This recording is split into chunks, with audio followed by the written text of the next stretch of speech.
Hey guys, it's Rob, just doing a quick demonstration on how to install Cleanflight to your Mullet flight control board. This is my CF226, and as you can see I've removed the propellers for safety. It's already connected to the PC, and that's my transmitter, which is already bound to the quadcopter.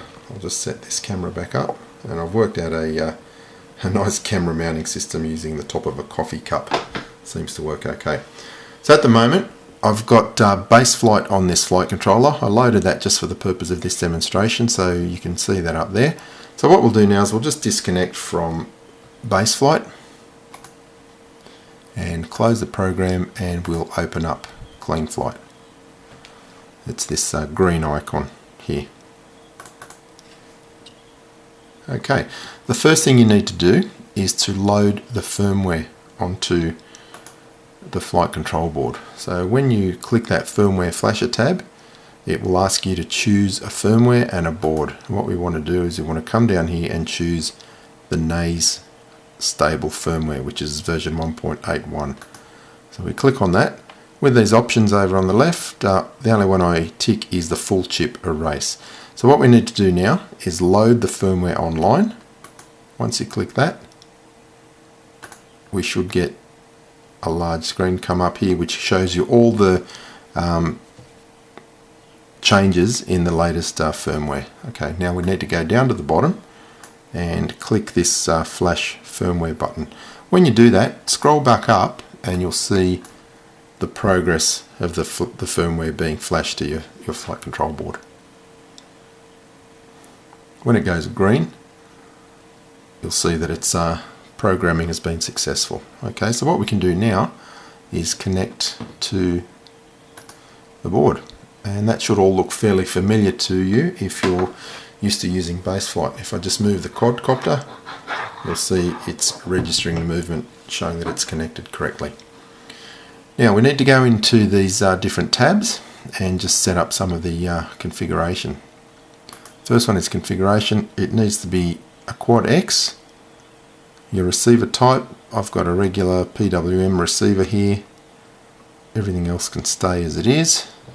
Come across to the right, I like to not have the motors run when I arm the board, so I'll click motor stop.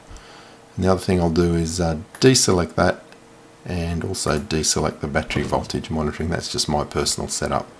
Before you go anywhere else, you need to save and reboot. So it's rebooting and it's ready. The next screen is to go to the PID tuning screen, and this is where it gets a little bit different to base flight, because you have several different PID controllers, and the one I'm using at the moment, and I'm no expert on this by any means, but I have been tweaking PID controller 3 quite a bit recently, and I think it does fly nicely. I haven't tried any of the others, but you'll get it flying on PID controller 3. So let's select that one.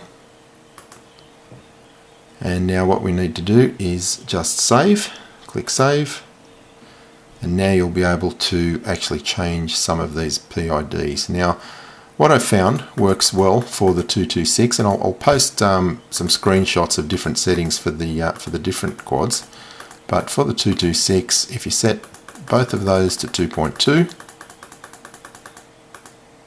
set the integral to 0.028, and the derivative to 0.22. That's going to work fairly well. Okay, I know it flies on those settings. For the roll and the pitch rate, that really comes down to what you're comfortable with. Certainly you'd want a minimum of about 0.15.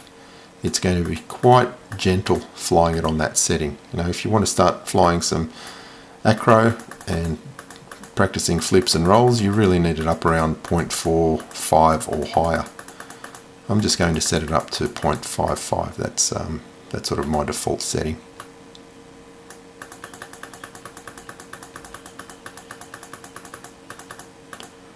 .55. Now with the yaw rate, you'll find that it's a lot more sensitive in yaw than it was with base flight. So what I found works well with the 226, the 258, the 355 is a yaw rate of about 0.35. Okay. The other one here is the TPA. I set that to 0.20, and all that does really is it just starts to desensitize the PIDs as your throttle goes to a higher value. Now before we do anything else, we need to click save, which is down here. And I do it twice just for good measure. Okay, so there are our PIDs set up, and we've selected PID controller 3.